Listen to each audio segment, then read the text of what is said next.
Hello everyone, welcome to all. आज के session में हम लोग एंट्रोपी और एक्सर्जी कंसेप्ट पे बेस्ड प्रीवियसली गेट और ईएससी में पूछे गए कुछ अच्छे कंसेप्चुअल क्वेश्चन डिस्कस करेंगे। इन क्वेश्चन से आपकी कॉन्सेप्ट की क्लैरिटी और ज़्यादा अच्छी हो जाएगी। आप लोग लेक्चर के अंत तक ज़रूर बने रहिए। हर क्वेश्चन से आपको सीखने के लिए कुछ ना कुछ ज़रूर मिलेगा।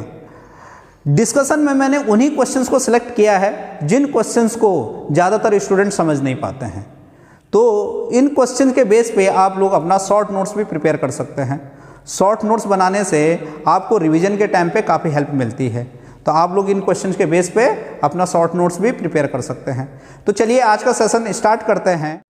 फर्स्ट क्वेश्चन हम लोग डिस्कस करते हैं जो कि आपकी स्क्रीन पे है। तो चलिए स्क्रीन पे फोकस कीजिए। Consider the following two processes. First process is a heat source at 1200 Kelvin loses 2500 kilojoule of heat to a sink at 800 Kelvin. Second process is a heat source at 800 Kelvin loses 2000 kilojoule of heat to a sink at 500 Kelvin. पूछ रहा है which of the following statement is true?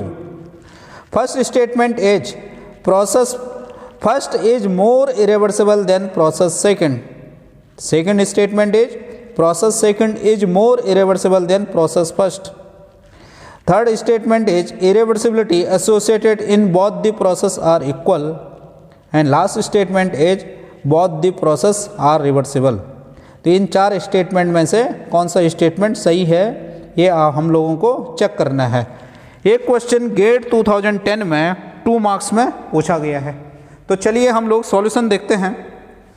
Solution मैंने यहाँ पे लिखा हुआ है first मतलब first process, second means second process. क्या हो रहा है फर्स्ट प्रोसेस में? Source available at 1200 kelvin, sink is 800 kelvin. Second process में source 800 kelvin and sink 500 kelvin. Source sink को 2500 kilo joule of heat reject कर रहा है और सेकंड प्रोसेस में सोर्स सिंक को 2000 kilo joule of heat reject कर रहा है। इन दोनों प्रोसेस में हमें देखना है कि कौन सा प्रोसेस ज़्यादा इरिवर्सिबल है। देखिए सबसे पहले देखिए इरिवर्सिबल प्रोसेस को देखने के लिए हम क्या देखते हैं कि डेल्टा एस ऑफ यूनिवर्स कौन से प्रोसेस में ज़्यादा आ रहा होगा, क्योंकि delta S of universe is the indication of या is the measure of irreversibility associated with the process.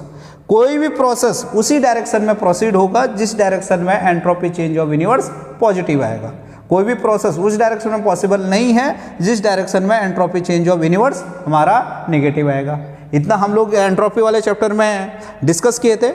और डेल्टा एस ऑफ यूनिवर्स जिस प्रोसेस में ज़्यादा आएगा वो प्रोसेस उतना ज़्यादा इरिवर्सिबल होगा। और यूनिवर्स क्या होता है?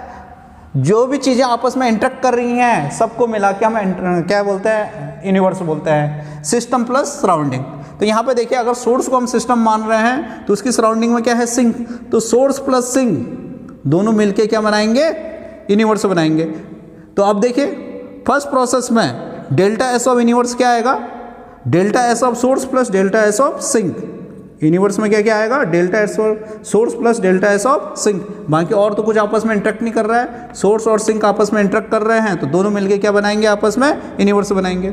सोर्स का एंट्रोपी चेंज निगेटिव आएगा। क्यों आएगा? क्योंकि ये एनर्जी लूज कर रहा है और क्या है? टेम्परेचर कांस्टेंट है। सोर्स का टेम्परेचर कांस्टेंट है तो इसलिए क्या हो रहा है आपका सोर्स का एंट्रोपी चेंज क्या आएगा? Q upon T1। T1 is temperature of source तो minus Q upon T1। Minus क्यों? क्योंकि एनर्जी लूज कर रहा है। सिंक का क्या है? एंट्रोपी चेंज पॉजिटिव आएगा।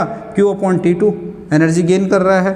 तो देखिए अगर इसे हम सॉल्व करेंगे कितना Q कितना है? 2500, T1 is 1200, Q 2500, T2 is 800। दोनों को सॉल्व करेंगे तो यहाँ पे आ गया हमारा डेल्टा एस ऑफ यूनिवर्स कितना आ गया? 1.04 kilo joule per kelvin. Second process में देखिए delta S of universe, delta S of source plus delta S of sink जैसा कि अभी किया।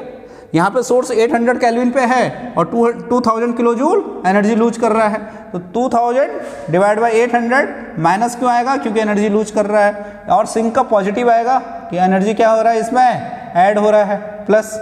अगर इसे सॉल्व करेंगे तो कितना आ गया हमारा 1.5 किलो जूल पर केल्विन। तो कौन सा किस में हमारा क्या है, delta S of universe second process में हमारा ज़्यादा आ रहा है, क्योंकि यहाँ पे आ रहा है 1.5 इज ग्रेटर देन 1.04। दोनों का यूनिट क्या है, किलो जूल पर केल्विन, ध्यान रखिए। तो process second is more irreversible than process first.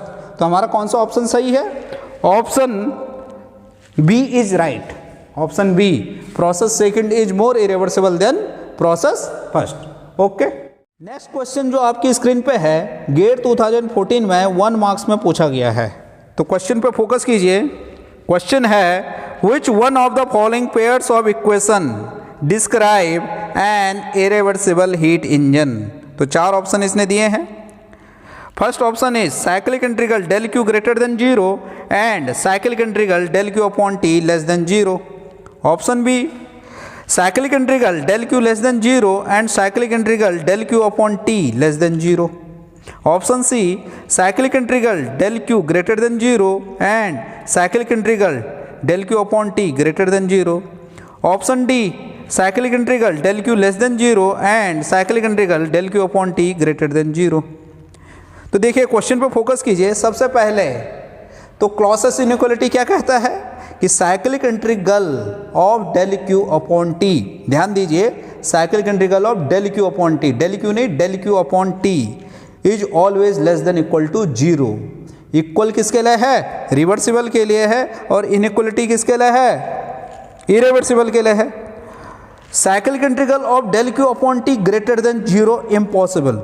तो यहाँ पे देखिए ऑप्शन सी एलिमिनेट हो गया और ऑप्शन डी एलिमिनेट हो गया, ठीक है, क्योंकि यहाँ पे cyclic integral of del Q upon T greater than 0 है। अब नेक्स्ट देखिए हीट इंजन, हीट इंजन की बात कर रहा है। तो हीट इंजन कैसा है, पावर प्रोड्यूसिंग डिवाइस है।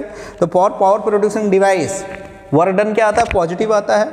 तो for a cycle net heat is equal to net W. तो अगर जैसा हीट का नेट हीट का नेचर होगा वैसे ही क्या है, नेटवर्क का नेचर होगा। और हीट इंजन है तो पॉजिटिव आएगा। तो नेट हीट मतलब cyclic integral of del Q. तो cyclic integral of del Q should be positive for heat engine. तो क्या होगा हमारा ऑप्शन कौन सा हो जाएगा, cyclic integral of del Q greater than 0 and cyclic integral del Q upon T less than 0। क्योंकि इरिवर्सिबल है तो cyclic integral of del Q upon T less than 0 आएगा।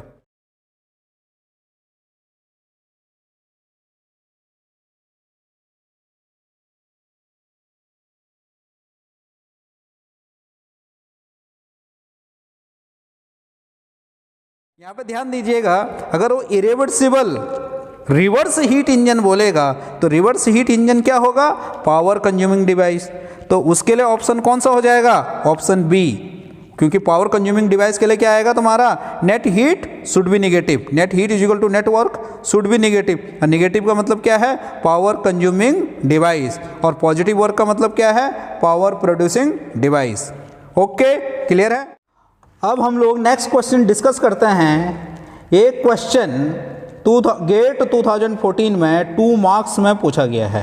क्वेश्चन आपकी स्क्रीन पे है, an amount of 100 kilowatt of heat is transferred through a wall in steady state. तो यहाँ पे ध्यान रखें कि flow of heat is steady state. One side of the wall is maintained at 127 degrees Celsius and other side at 27 degrees Celsius। तो kelvin में अगर हम देखेंगे तो 127 plus 273 400 Kelvin and other side is 27 degrees Celsius means 300 Kelvin। The entropy generated in watt per Kelvin due to heat transfer through the wall is। तो ये कैसा question है, numeric answer type NAT। 2 type के question होते हैं gate में, objective type and NAT numeric answer type, जिसमें कि हमें गिवन स्पेस में नंबर भरना होता है। ओके, जो यूनिट क्वेश्चन में दिया गया है उस यूनिट में भरना होगा, यूनिट हमें नहीं लिखना होता, सिर्फ हमें नंबर भरना होता है। तो देखिए एंट्रोपी जनरेटेड किस में पूछ रहा है, वाट पर केल्विन। तो सॉल्व करते हुए यूनिट का विशेष रूप से ध्यान रखिए। ओके, अब हम लोग सॉल्यूशन देखते हैं। तो देखिए सॉल्यूशन इसे 2 तरह से सॉल्व कर सकते हैं। तो सबसे पहले क्वेश्चन समझिए, वॉल है, वॉल के एक साइड का temperature 127 degree Celsius means 400 kelvin and other side is maintain at 27 degree Celsius means 300 kelvin. Okay, and 100 kilo watt of heat is transfer through a wall. हमने क्या बताना है, irreversibility associated with the transfer of heat. तो यहाँ पे आप लोग ध्यान रखिए, हम एप्लीकेशंस ऑफ एंट्रोपी प्रिंसिपल में डिस्कस किए थे. When heat is transfer through a finite temperature difference such type of heat flow या such type of heat transfer is known as irreversible heat transfer या इरिवर्सिबल प्रोसेस. ओके, तो वहाँ पे हमने देखा था दो रिजर्वायर थे, रिजर्वायर ए और रिजर्वायर बी. रिजर्वायर ए का टेम्परेचर T1 था, रिजर्वायर बी का टेम्परेचर T2 था. तो वहाँ पे क्या आया था, हमारा जो इरिवर्सिबिलिटी आया था वो क्या था, हमारा डेल्टा एस ऑफ यूनिवर्स हमने क्या निकाला था,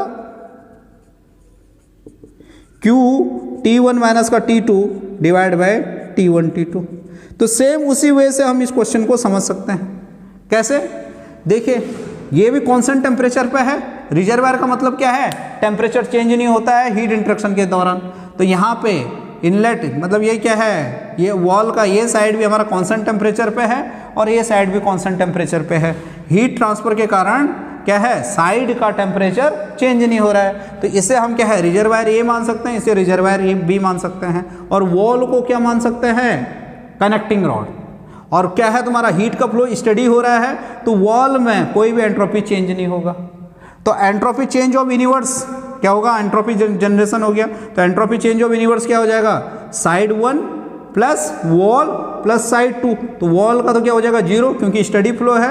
साइड 1 का क्या होगा, जैसे रिजर्वायर क्या था तुम्हारा, रिजर्वायर 1 का था तो माइनस Q अपॉन T1. क्यों, क्योंकि ये हाई टेम्परेचर पे है, एनर्जी लूज कर रहा है. तो minus Q upon T1 plus का Q अपॉन T2 क्योंकि ये एनर्जी गेन कर रहा है तो इसका प्लस आएगा. तो दोनों को हम सॉल्व करेंगे तो Q डॉट कितना दिया है उसने 100 kilo watt, T1 is 400 kelvin, T2 is 300 kelvin. तो इसे सॉल्व करके हमारा क्या आ गया 1/12 किलो वाट पर केल्विन. इतना क्लियर है. अगर टेम्परेचर कांस्टेंट है और फ्लो स्टडी है तो क्या हो गया हमारा, हायर टेम्परेचर का एंट्रोपी चेंज, लोअर टेम्परेचर का एंट्रोपी चेंज. हाई टेम्परेचर से लोअर टेम्परेचर को हीट का फ्लो होगा तो हाई टेम्परेचर का एंट्रोपी चेंज क्या होगा, नेगेटिव. और क्या है, लोअर टेम्परेचर का एंट्रोपी चेंज क्या होगा, पॉजिटिव. तो दोनों को अगर क्या है ऐड कर देंगे तो एंट्रोपी चेंज ऑफ यूनिवर्स आ जाएगा. एंट्रोपी चेंज ऑफ यूनिवर्स क्या आएगा हमारा, एंट्रोपी जनरेशन. क्योंकि यहाँ पर रेट फॉर्म में है तो क्या है, रेट ऑफ एंट्रोपी जनरेशन और क्या है, increase in rate of increase of entropy change of the universe. Okay, इतना क्लियर है. आंसर आया हमारा 1/12 किलोवाट पर केल्विन. अब यहाँ पे क्या है, क्वेश्चन में क्या पूछा है उसने, वाट पर केल्विन में पूछा हुआ है. तो मीन्स हमारा क्या आएगा 1000 डिवाइड बाय 12 वाट पर केल्विन. मीन्स यहाँ पर आंसर आ जाएगा हमारा 83.33. तो ये ध्यान रखना है, किसमें पूछा है उसने, वाट पर केल्विन में. तो 1/12 ना हो गया हमारा क्या होगा 1000/12. नेक्स्ट दूसरे तरीके से हम इस क्वेश्चन को समझ सकते हैं. सपोज फ्लो है, फ्लो कैसा है, स्टडी फ्लो है. और स्टडी फ्लो के लिए एंट्रोपी इक्वेशन क्या है हमारा, एंट्रोपी इन माइनस का एंट्रोपी आउट माइनस का rate change of entropy with in the control volume. Control volume हम वॉल को मान सकते हैं. इन क्या है तुम्हारा, वॉल का एक आइदर साइड, ये हमारा क्या है इन हो गया और ये आउट हो गया. वॉल का ये साइड हमारा इन हो गया और ये हमारा आउट हो गया. ओके, तो एंट्रोपी इन किसके टर्म में हो रहा है, हीट के टर्म में. तो हीट के टर्म में एंट्रोपी ट्रांसफर क्या होता है हमारा Q अपॉन T. तो Q dot upon T1 minus का Q dot upon T2 less than equal to 0. क्योंकि क्या है स्टडी फ्लो है तो क्या होगा तुम्हारा कंट्रोल वॉल्यूम का एंट्रोपी चेंज क्या होगा 0 होगा. क्योंकि स्टडी फ्लो के दौरान क्या होता है, certain region is unaffected due to the flow of quantity. जो भी फ्लोइंग स्ट्रीम है उसके कारण क्या है, सर्टेन रीजन का जो भी प्रॉपर्टी है वो चेंज नहीं होता है अगर फ्लो कैसा है हमारा स्टडी है. तो इक्वलिटी लगाने के लिए हमने क्या छोड़ दिया, लेफ्ट हैंड साइड में एंट्रोपी जनरेशन. यहाँ पे ध्यान रखें, मैंने डिस्कस किया था कि entropy transfer out is always greater than entropy in. तभी तो ये क्या आ रहा है, लेस देन इक्वल टू 0 आ रहा है. क्योंकि ये या तो दोनों बराबर होंगे या तो क्या होगा, एंट्रोपी आउट हमारा ज़्यादा होगा। बराबर कब होगा, जब क्या होगा, फ्लो कैसा होगा, रिवर्सिबल होगा। लेकिन यहाँ पे फ्लो कैसा है, इरिवर्सिबल है, क्योंकि heat is transfer through a finite temperature difference. तो entropy transfer out greater than क्या आएगा, एंट्रोपी ट्रांसफर इन। तो इक्वलिटी लगाने के लिए हमने क्या कर दिया, एंट्रोपी जनरेशन ऐड कर दिया। तो entropy generation is equal to क्या आ गया हमारा, ये इधर जाएगा तो Q dot upon T2 minus का Q डॉट अपॉन T1, तो Q डॉट T1 माइनस का T2 divide by T1 T2। Q dot क्यों लिया हुआ है, क्योंकि रेट फॉर्म में हीट को दिया हुआ है, तो वही सेम आ गया Q डॉट T1 माइनस का T2 T1 T2। तो आंसर इसका भी क्या आ जाएगा हमारा 1/12 means 1000/12 watt per kelvin. Answer आ गया हमारा 83.33 watt per kelvin. Entropy generation means entropy change of the universe. इतना क्लियर है। नेक्स्ट क्वेश्चन हम लोग देखते हैं जो कि गेट 1995 में 2 मार्क्स में पूछा गया है। 1995 में ये 2 मार्क्स में पूछा गया है। तो क्वेश्चन आपकी स्क्रीन पे है, a heat reservoir at 900 kelvin is brought into contact with the ambient at 300 Kelvin for a short time। कुछ टाइम के लिए हॉट रिजर्वायर को सराउंडिंग के कांटेक्ट में लाया जाता है। During this period 9000 kilo joule of heat is lost by the heat reservoir. तो हमें निकालना है the total loss in availability due to this process. Loss in availability means loss in available energy of the hot reservoir, क्योंकि surrounding के साथ contact आने से ये कुछ एनर्जी लूज कर दे रहा है, जिसके कारण इसकी अवेलेबल एनर्जी डिक्रीज हो जाएगी। तो देखिए हम लोग सॉल्यूशन देखते हैं। सॉल्यूशन मैंने यहाँ पे लिखा हुआ है, देखिए this is hot reservoir at 900 kelvin, this is surrounding at 300 kelvin. कुछ देर के लिए क्या है, इसे सराउंडिंग के कांटेक्ट में ले आ रहे हैं, तो उस ड्यूरेशन में hot reservoir 900 kilo joule of heat surrounding को रिजेक्ट कर रहा है। हमें निकालना है टोटल लॉस इन अवेलेबिलिटी या लॉस इन अवेलेबल एनर्जी। हम एक्सर्जी वाले चैप्टर में डिस्कस किए थे लॉस इन अवेलेबल एनर्जी अगर किलो जूल में निकालना है तो loss in available energy is called irreversibility, that is T not into delta S of universe. ध्यान रखें, अगर हमें किलो जूल में निकालना है तो क्या है, irreversibility is T not into delta S of universe. अगर हमें किलो जूल पर केल्विन में, जिससे कि हम अभी लास्ट क्वेश्चन में डिस्कस किए थे, एंट्रोपी जनरेशन निकाले थे, तो that is called, entropy generation is called irreversibility in kilo joule per kelvin.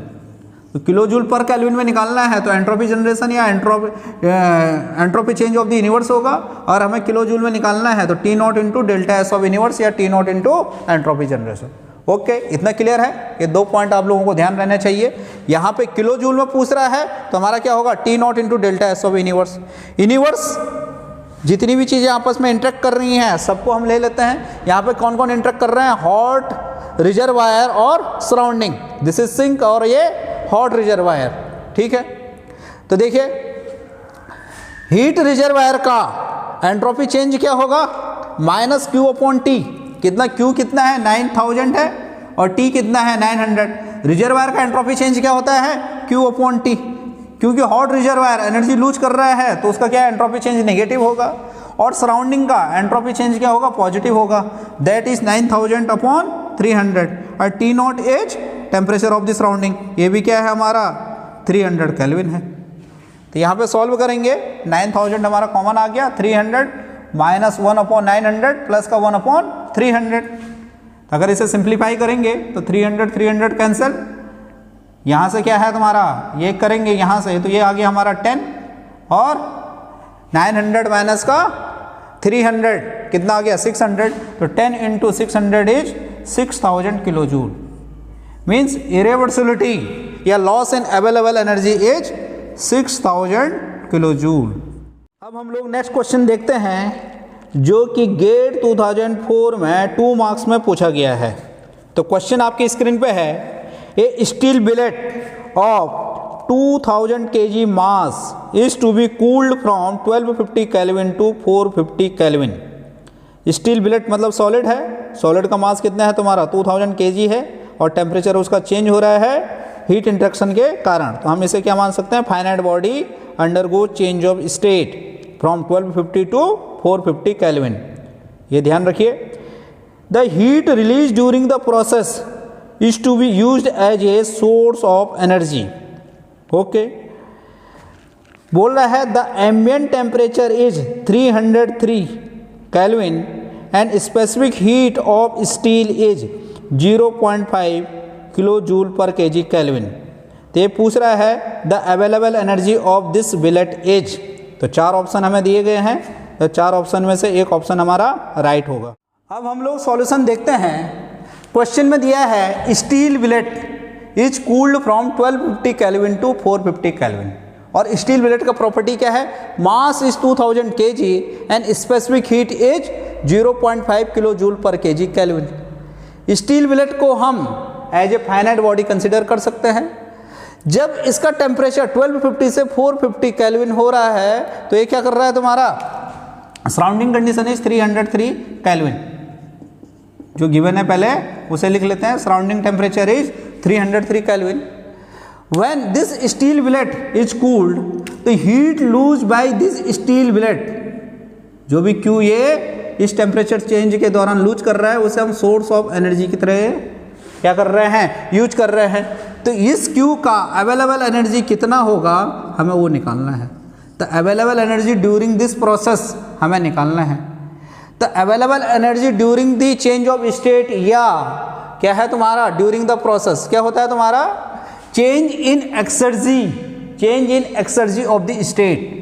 State 1 का एक्सर्जी कितना था और स्टेट 2 का एक्सर्जी कितना था, उन दोनों का डिफरेंस हमें क्या बताएगा, उस प्रोसेस के दौरान अवेलेबल एनर्जी को बताएगा। तो इस Q का कितना पार्ट हम यूज कर सकते हैं, that is change in exergy of initial state from final state. अब देखिए हमारा क्या है, फाइनाइट बॉडी है। फाइनाइट बॉडी के लिए एक्सर्जी फंक्शन हमारा क्या होता है, एग्जैक्ट फाइनाइट बॉडी के लिए exergy function is U minus का T नॉट एस। ये एंट्रोपी वाले चैप्टर में हम लोग डिस्कस किए थे। And exergy of initial state when this state is compare with the dead state, naught means dead state. तो एक्सर्जी एट स्टेट 1 ये 1 हम बोल देते हैं, फाई 1 माइनस का phi naught, and exergy at final state A2 is equal to phi 2 minus phi naught, and change in state A1 minus A2 is available energy during that change of state. Available energy during that change of state is change in exergy at state 1 and state 2। तो इन दोनों को solve करेंगे तो phi 1 minus phi 2, phi 1 is U1 minus का T naught S1, क्या है हमारा फाई 1 माइनस का phi 2, phi 1 is U1 minus का T naught S1 and phi 2 is U2 minus का T नॉट S2। तो अगर इन दोनों को हम क्या है यहाँ पे रखेंगे तो हमारा आ जाएगा phi 1 minus phi 2, U1 minus का U2 माइनस का T नॉट S1 माइनस का S2। Steel billet finite body है। फाइनाइट बॉडी के लिए एंट्रोपी का इक्वेशन हमारा क्या होता है, ds is equal to del Q upon T, del Q mc dt by T. अगर इसे क्या है total entropy change during the change of state हम कैलकुलेट करेंगे तो यहाँ इंटीग्रेशन करके S2 माइनस S1, mc तो हमारा क्या है कांस्टेंट है तो ln T2 अपॉन T1, या क्योंकि यहाँ पे तो क्या है S1 माइनस S2 है तो S2 माइनस S1 हमारा ये आ गया, तो S1 minus S2 is equal to mc ln T1 upon T2। तो हमारा क्या है T2 अपॉन T1 को हम क्या कर लेंगे T1 अपॉन T2। ओके, इतना क्लियर है। तो देखिए A1 minus A2, U1 minus का U2 माइनस का T naught S1 minus S2 and U for finite body is mc T। तो U1 माइनस का U2 हमारा क्या आ जाएगा mc T1 माइनस का T2। तो ये वैल्यू हम रख लेंगे यहाँ पे mc T1 minus T2 minus का T not mc ln T1 upon T2। ये S1 माइनस S2 की वैल्यू आ गई, T not into S1 minus S2, S1 minus S2 यहाँ से आ गया, mc हमारा कॉमन आ गया, T1 is 1250, T2 is 450, 303 ln T2 नहीं sorry T1 upon T2, T1 is 1250 divide by 450। अगर इसे सॉल्व करेंगे तो हमारा क्या आ जाएगा 439.67 किलो जूल। अब यहाँ पे ध्यान रखें, क्वेश्चन में उसने क्या दिया है, यहाँ पे छोड़ के, अगर यहाँ अभी तो अपने ऑप्शन दिया है तो ऑप्शन से हम लोग चेक कर सकते हैं, लेकिन अगर NAT टाइप का हो, NAT मतलब न्यूमेरिक आंसर टाइप, हमें नंबर भरना हो तो यूनिट का हमें ध्यान रखना है। यहाँ पे वो मेगा जूल में पूछ रहा है तो आंसर हमारा क्या आ जाएगा, 490.44 मेगा जूल। तो यूनिट का आप लोग विशेष तरह से ध्यान रखिएगा, अदरवाइज गलती होने का चांस हो सकता है।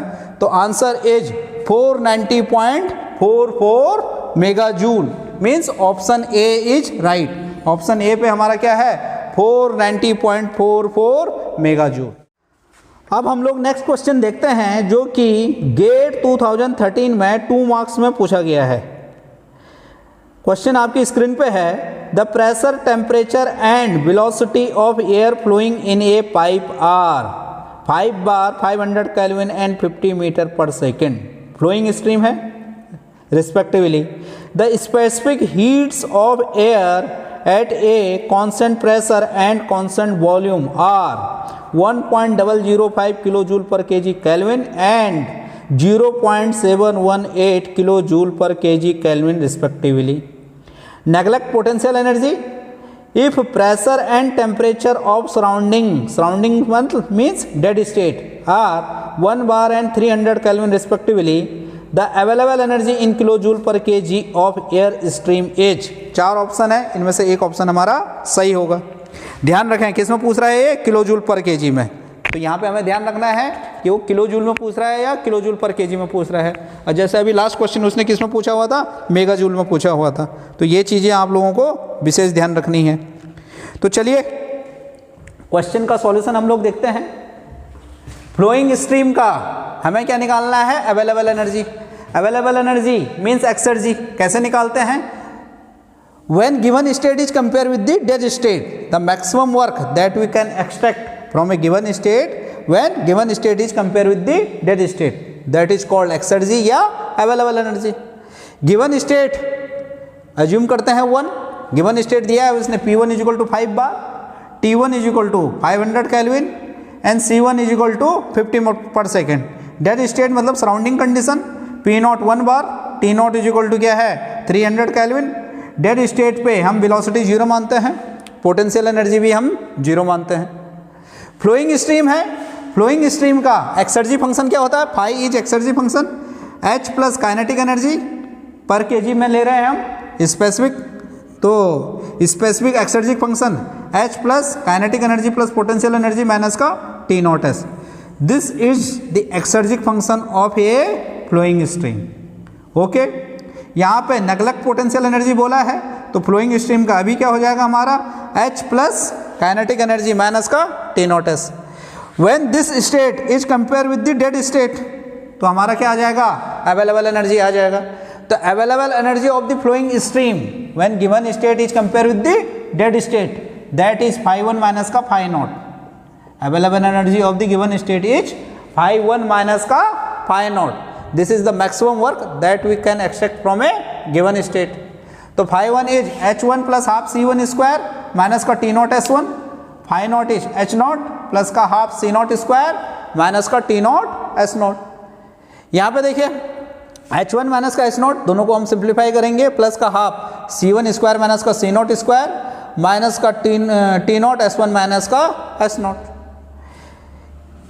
h इज cpt, तो h1 माइनस का h0 हमारा क्या आ जाएगा, cp t1 माइनस का t0 प्लस यहाँ पे ध्यान रखना है c उसने किस में दिया है, मीटर पर सेकंड में दिया है, और cp हमारा किस में है 1.005 kilo joule per KG kelvin, तो ये हमारा किस में आएगा, किलो जूल पर केजी में आएगा। तो ये भी हमारा किलो जूल पर केजी में आना चाहिए, तो हमें क्या करेंगे, इसे 1000 से डिवाइड करेंगे। तो ये चीज़ नहीं भूलना है, 1000 से डिवाइड करना। तो 1/2000 c1 स्क्वायर, और दूसरी चीज़ कि क्या है, बर्नौली इक्वेशन से हम क्या है मिक्स ना कर दें, तो जी से डिवाइड ना कर दें, इस चीज़ का ध्यान रखना है। माइनस का t0 s1 माइनस का s0। अब इसे देखिए, air may be assumed as an ideal gas, ideal gas की तरह हम इसे ट्रीट करते हैं। For an ideal gas entropy change की हमारी एक इक्वेशन ये भी होती है, CpLn, यहाँ पे s1 माइनस s0 निकालना है हमें, तो क्या हो जाएगा CP ln T1 upon T naught minus का R ln P1 upon P naught. CP is 1.005 ln T1 is 500 T naught is 300 minus का R characteristic gas constant for R is CP minus का CB that is 0.287 equal to ln P1 is 5 P naught is 1। तो इसे हम solve करेंगे तो हमारा answer आ जाएगा S1 minus S not is 0.0514 kilo joule per KG kelvin. Unit का ध्यान रखना है, किसमें है kilo joule per KG kelvin. हम स्पेसिफिक क्या है क्वांटिटीज यहाँ पे डील कर रहे हैं, पर केजी में उसने पूछा हुआ है। तो CP T1 माइनस का T नॉट, तो ये हमारा आ जाएगा CP is 1.005 kilo joule per KG. T1 minus का T नॉट मीन्स 500 माइनस का 300 प्लस का 1/2000 C1 इज 50 स्क्वायर माइनस का T naught is 300 S1 minus का S नॉट। ये एक्सप्रेशन याद रखना है। आइडियल गैस के लिए मैंने 3 एक्सप्रेशन बताए थे, तीनों एक्सप्रेशन आपको याद रखने हैं एंट्रोपी चेंज के लिए। ये आया हमारा 0.0514। तो इसे अगर आप सॉल्व करेंगे तो ये अराउंड कितना आ जाएगा हमारा 187 kilo joule per KG. Okay, इतना क्लियर है। सिर्फ हमें क्या करना है एक्सर्जिक फंक्शन को डेड स्टेट से कंपेयर करना है। ओके, तो available energy of flowing stream is 5 minus का 5 नॉट कितना आ गया हमारा 187 kilo joule per KG. Means option B is right. Option B में हमें दिया है 187, तो हमारा कौन सा होगा option B is right. Okay.